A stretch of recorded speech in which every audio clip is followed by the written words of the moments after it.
Hey, Chaotic Crew, Brian here, and as we get closer to the holidays, just wanted to go over some of the new Marvel spoilers that came out. We got a fun mono black deck tech for you today, but first, before we dive into that, just want you to know that this episode is brought to you by Manapool. It's a fast-growing marketplace for Magic the Gathering that makes buying and selling cards easy. Their optimizer helps you get the best value in buying cards, and the team is focused on making it a great experience for buyers and sellers alike. Make sure to check out the affiliate link in the description below, and otherwise, here's Baron Helmut Zemo. 3 black mana for a 3/3 human noble villain. Whenever you cast a black spell from your hand, he connives, which means you draw and discard. If you discard a non-land card this way, he gets a 1/1 counter. So he can grow himself to be pretty big. You can make this more of a 1/1 counter deck, which is kind of cool. And then he has Boast. Exile any number of black cards from your graveyard with 15 or more mana symbols among their mana costs. Copy those exiled cards. You may cast up to 3 of the copies without paying their mana cost.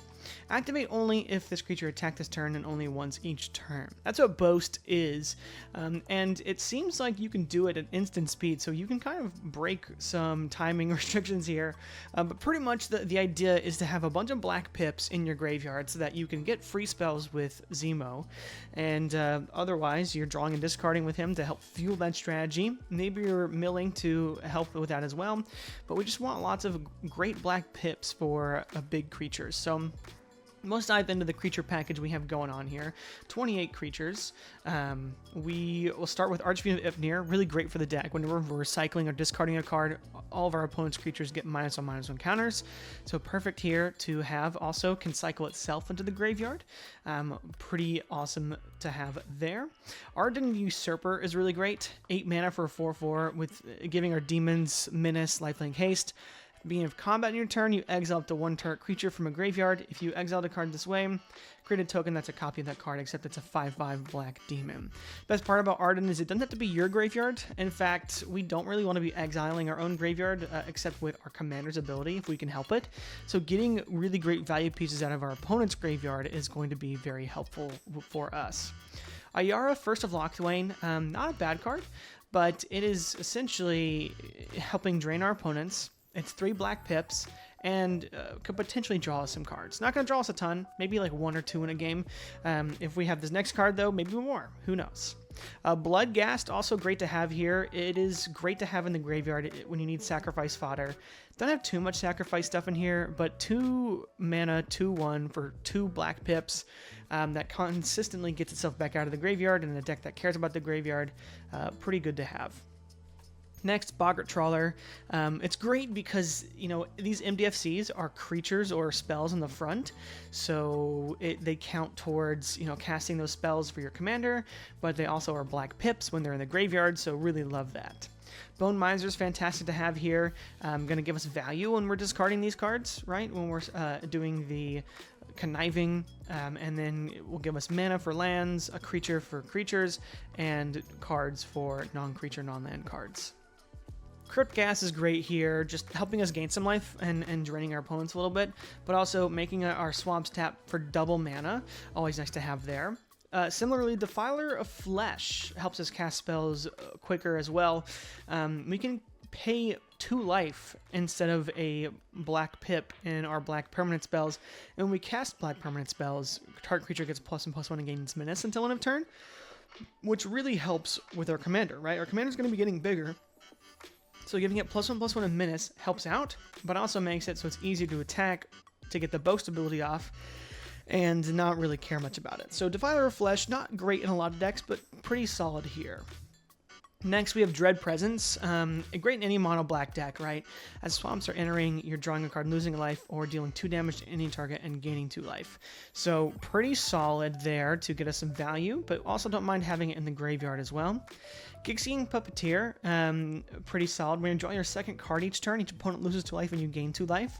Then when it dies, you return another target creature card with mana value 3 or less from your graveyard to the battlefield. So really solid there. Because we are conniving, we're drawing multiple cards a turn. So cards that care about drawing cards, really great to have here.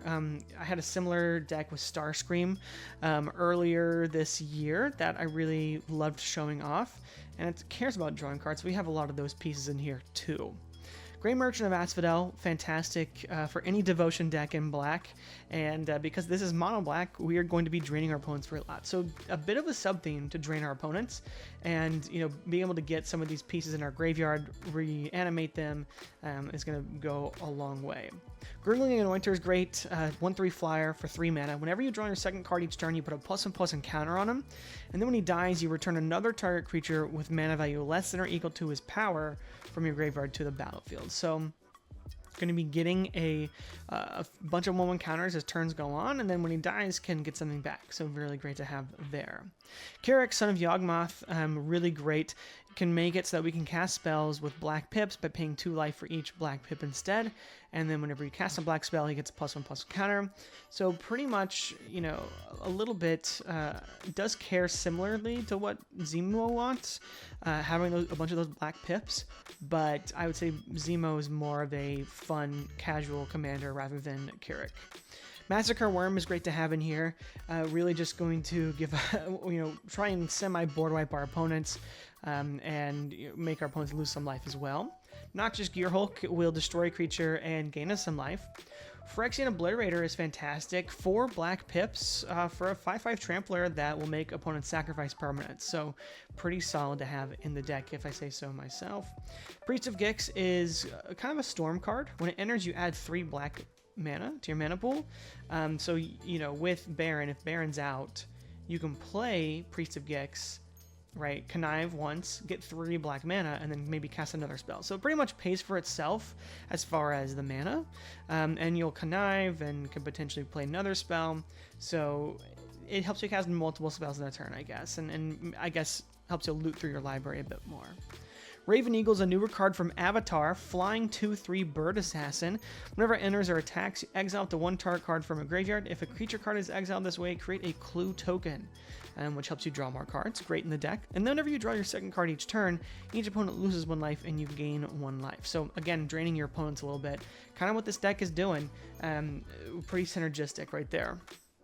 Shieldred the Apocalypse, a card we have in here. I'd say just proxy this if you don't have it.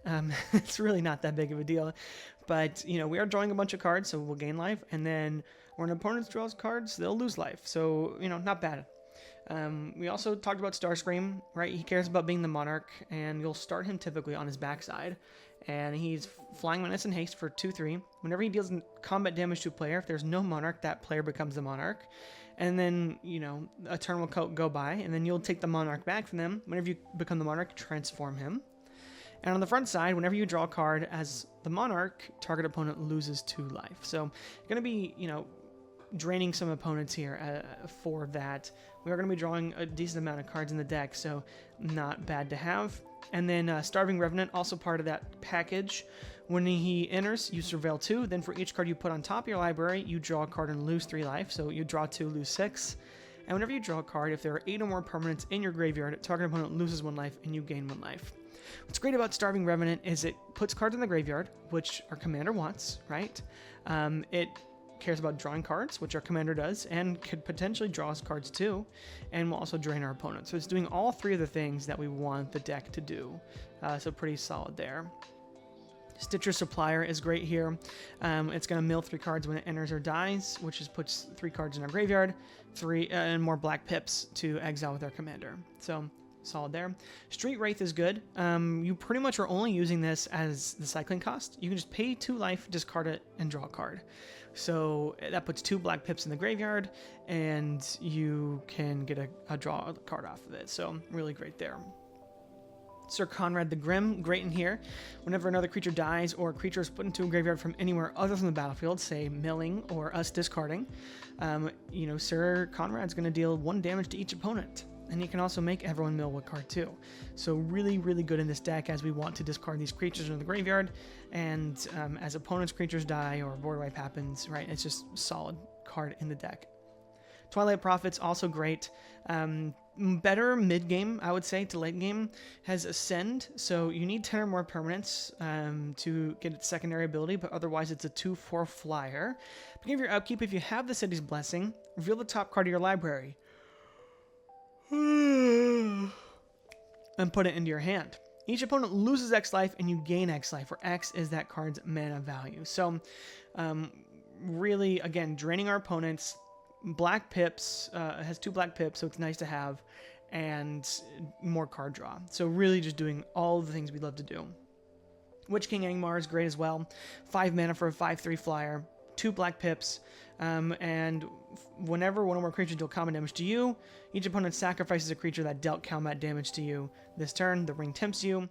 The ring tempting can help our commander be unblockable, or harder to block, which is nice, but mainly, you know, we can discard an instant speed to make Witch King of Angmar indestructible.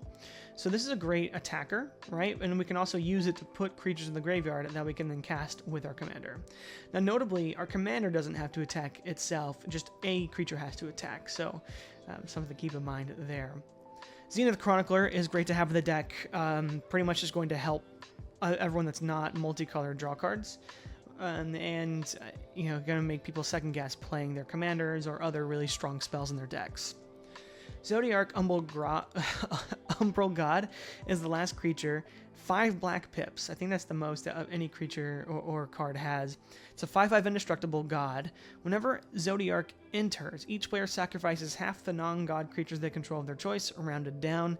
Whenever a player sacrifices another creature, put a +1/+1 counter on Zodiark. So he's going to come in, going to wipe half the board typically, and going to become a massive player. Going to be probably a 10/10 to a 20/20 indestructible, maybe even more, right? So really strong in the deck. As far as sorceries, we got some big hitters here and some smaller, more niche cards. Let's start with the big hitters. Afterlife from the Loam, 8 mana for this card, and it has 3 black pips, but it is delving, which is good, right? Delving, we are using our graveyard and exiling cards a lot, so good to have here, and makes it cost a lot cheaper. And then you essentially get 1 creature card from each player's graveyard, put them on the battlefield under your control, they're zombies. Really cool to have, but also not bad to discard early game when we can't really cast it. Can maybe cast it later with our commander's ability, and just solid all around. Agadeem's Awakening is another one of those MDFCs that's good to have in our graveyard, but also not bad if we need a land, right? And it also is sort of a reanimation card, so really love seeing it here.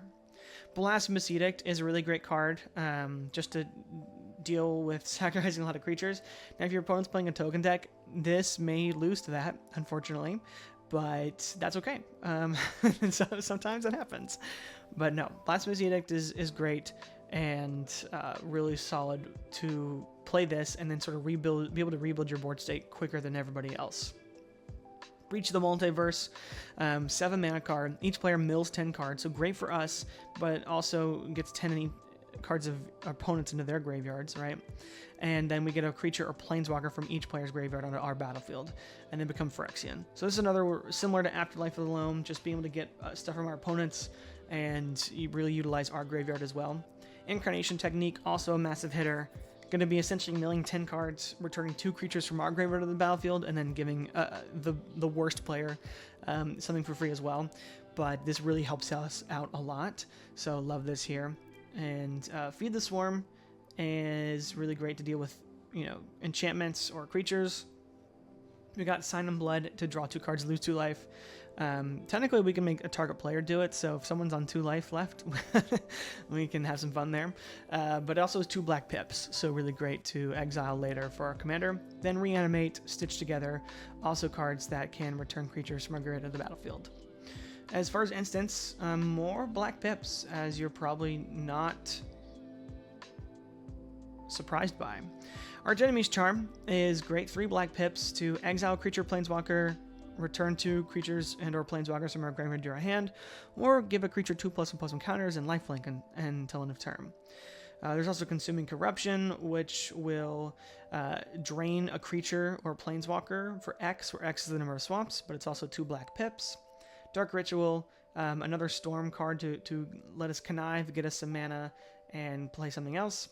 Deadly Rollick is great here, cast it for free. Defile is good. We're going to have a pretty solid amount of swamps. Fell the Profane, removal, but also a land if needed. Lethal Scheme is a spell that can be free if we play our cards right. Malika Rebirth, another MDFC that is a great protection for our commander. We've got Overkill to get rid of creatures who have Indestructible, right? Kind of similar to Archimedes Charm, can kind of like get past the cards that have to be exiled, right? Snuff Out also just destroys a non-black creature. And then we have Withering Torment to deal with creatures and enchantments as well. 13 artifacts in the deck. We've got some goodness here too. Arcane Signet, Charcoal Diamond, Decanter of Endless Water, Thought Vessel, Jet Medallion are all cards that are really solid here to help us get more mana on the field. We're running Lightning Greaves, Swiftfoot Boots. The Darkness Crystal is great, making our black spells cost 1 less, similar to Jet Medallion. And if a non-token creature an opponent controls would die, instead of exile it, you gain 2 life. So some incremental life gain as well. And then we can use that later to get creatures for free off of the Darkness Crystal. So great to have here. Also 2 black pips for our commander. Soulstone's a great card in here. It's a black pip. It's a mana rock that's indestructible, and at the beginning of your upkeep, you can return a creature card from your graveyard to the battlefield if we've harnessed it. So, really cool there. It works well with the deck. Monument to Endurance is also solid. We are discarding cards and essentially able to draw cards, make treasures, or drain our opponents whenever we do that. So, fantastic in this deck. Matsalantli, the Great Door, also great. Will loot us. We can also transform it. Right, and transforming it's great because we'll get X mana of any one color or X the number of permanent cards in our graveyard. Not going to be amazing, right? Because we will be exiling cards and copying stuff. So we are going to be exiling our graveyard a lot. So this may not get over 5 or 6, but still, like, more than 1 mana for a single land, pretty solid to have in the deck. And then lastly, we got Perpetual Timepiece to keep us from, milling out. Can just mill us out as well and save some of the pieces of our graveyard if someone wants to exile our graveyard. And then Whip of Erebos can also use our graveyard and give our creatures lifelink. Also 2 black pips. So really great there. 8 enchantments to round out the deck here. Animate Dead and Necromancy, just ways to get stuff out of the graveyard. Running Cemetery Tampering to mill us. Hideaway 5. Ripples of Undeath to mill us, maybe get something nice out of that. Oubliette's great removal, especially on commanders. Phyrexian Arena gives us some more draw.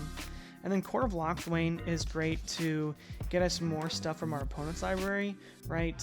If we can find some cheap ways to get a bunch of stuff in the graveyard for us, we cast a lot of great stuff for free for us, and then using our opponent's cards with Court of Lochthwain is really great card advantage for us. And then lastly, Virtue of Persistence, giving creatures from our graveyards back onto the battlefield under our control. Doesn't have to be our graveyard, so we can kind of go wild there. Pretty basic deck here as far as lands. 22 of them, basics. Only running 34, including the MDFCs. Could probably take a couple cards out here and add a couple more. Main cards to think about: Bajuka Bog to get rid of graveyards, Rogue's Passage, War Room, Ghost Quarter to deal with other lands. The Black Gate and Rogue's Passage, like I said, kind of just deal with making it so that your commander can get through. Tomb Fortress is some, reanimation. And then Crypt of Agadim also is going to potentially add us black mana for each creature in our graveyard. So really solid there. But yeah, that's pretty much the deck. Let's dive into a playtest and go from there. Alright, we've got 2 lands and a mana rock, so let's go for it. Now, to be noted, Thought Vessel does not give us black, so we cannot cast our commander with the cards we have in our hand right now. We're not too worried about it. We drew a black, so it all pays off. Turn 2, we'll play a swamp, and we will play the Thought Vessel. It's important to have there. Next turn, Ghost Quarter is nice to have. We're going to play the swamp, though, and play our commander. We could play other stuff here, but I decided to wait on that. Alright, so turn 4. Another land, which I like a lot. We could play something like Whip of Erebos. Dread Presence isn't bad, but we don't have any swamps. Well, let's do this first, right? Let's play Dread Presence on cast. we will draw and discard. Draw another land. It's probably discard a land. We already have Thought Vessel, so we can discard Reliquary Tower. Okay, and then we can play Ghost Quarter as our land for turn. We could swing in. Doesn't really do a whole lot for us. Deadly Relic is not bad either. We're kind of struggling here. We don't really have a whole lot going on. We could play Grey Merchant, which is great, and then we can, you know, use it as a blocker or do something with it, and then potentially reanimate it later. But yeah, if we do it now, 1, 2, 3, 4, 5, 6, we do get 18 health and deals 6 to each of our opponents, which is not bad. So yeah, that could be really good. That's kind of the only thing we got going on here with it. We would draw Reanimate. So we could draw Reanimate, discard Grey Merchant, right? Deal, or get the +1/+1 counter. Reanimate the Grey Merchant, lose 5 life, but gain 18. And then we draw and discard. So yeah, there's things we can do here. Not a bad game, but not a great game by any means either. Okay, we'll keep this hand. This hand's not bad. Swamp. Next turn. This is turn 2, not turn 3. We'll play the other swamp, sure, and play the Charcoal Diamond, which comes in tapped. Turn 3, Priest of Gix is not bad. Not amazing for us. Play Reliquary Tower.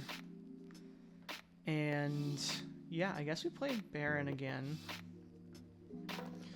So there's that. Draw for turn 4. Play the swamp. So you have 5 lands open. Archfiend of Ifnir is not bad to get out now. In fact, I'd probably prefer getting him out. Gurgling Anointer is not that important to get out. Yeah, let's do Archfiend of Ifnir. On cast, we will draw and discard. Draw Monument to Dirt. Great to draw. We'll discard Zodiark. Right, give us 5 pips in the grave. The Monument was really great to get. Now, because it was on cast, we do not get Archfiend of Ifnir's ability, but we are getting there, right? Okay. Let's go to next turn. We don't get the mana, unfortunately. I was really hoping we could get some mana. So we can actually do 1, 2, 3 for Monument to Endurance. Really solid card here. Then we can pay 4 life for Snuff Out, which will draw us and discard us. Ooh. I do like Grey Merchant a lot. We'll discard that. Right, get our opponents -1/-1 from counters. Give us a treasure. Right, so now we have a treasure and 2 swamps. We do that for Priest of Gix. On cast, we draw and discard. Overkill's not bad. I say we discard Virtue of Persistence. And then we have the 3. We'll draw a card off that. Swamp's not bad either. Then we will use the 3 mana to play Gurgling Anointer. On cast, we'll draw and discard. Breach the Multiverse is really great too. Wow. Okay, so we've got lots of great cards here. So that'll also make each opponent lose 3 life. Then we can pay 1, 2, 3, 4, 5, 6, 7, 8, 9, 10, 11, 12. So we are pretty close to actually being able to use our commander's ability. We're so close from doing it. But obviously we'd want to catch Breach the Multiverse, Virtue of Persistence, Zodiark, or Grey Merchant. Yeah, these are all great cards to have in the graveyard. So our opponents, if they're not worried, they are now. But yeah, great card here, Monument to Endurance, to help us really pop off there. Okay, one more game. Okay, let's try this one out. So turn 1, Boggart Trawler's not terrible, but we'll play Tomb Fortress tapped. Draw. Play Swamp. And nothing to play. So draw. And play this swamp, play the commander. So a bit slow of a hand, but not terrible. Bone Miser is great to have. We do go ahead and we can play the Bogger Bog if we want to. And we can Gurgling Anointer to draw and discard. Do a Swamp, so I don't hate that. We can discard Carrick. I think that's probably helpful for now. But it gives us 3 black pips in the grave. And then we just pass the turn, I think. Yeah, pass the turn is probably the way to go about it. When we could attack with Helmut, he's a 4/4 now. Not amazing. Next turn, Incarnation Technique is great. That's actually kind of what we want here. So let's first off play Incarnation Technique, and we're going to draw and discard on cast. On the draw, we'll get a counter on Gurgling Anointer. Let's discard the Bone Miser, and that we can demonstrate and give an opponent it as well. So we're going to copy this. So that also gets us another counter on Zemo. So 1, Virtual Persistence, Swamp, Breach the Multiverse, Zemo's Chronicler, Consuming Corruption. Off that, I think we might get Carrick. Off that. So let's do that. And then the second one, Swamp, Swiftfoot, Dark Ritual, the Black Gate, Swamp. So we kind of whiff that one, so then we get Bone Miser. So now we have Crick and Bone Miser. Right, so now all these are great. We have 2 instant speed cards we can play without paying any mana, which will get us to draw a discard on an opponent's turn, and which will give us other things, right? With Bone Miser. So we're actually in a really great position here. So yeah, Zemo's fantastic in here. Really great set play to get some crazy turns, and then try and go from there. So really love the deck. Hope you enjoyed it. Make sure to leave a like if you enjoyed the deck tech. Subscribe to the channel if you like the content. Make sure to become a channel member so you don't miss out on any of our future Lorwyn, Teenage Mutant Ninja Turtle, pre-con giveaways, or anything else down the line. And don't forget to check out the Manapool affiliate link in the description below. But next week is Christmas, so we'll have a fun themed deck for that. But otherwise, you take care, and I'll see you next time. Bye.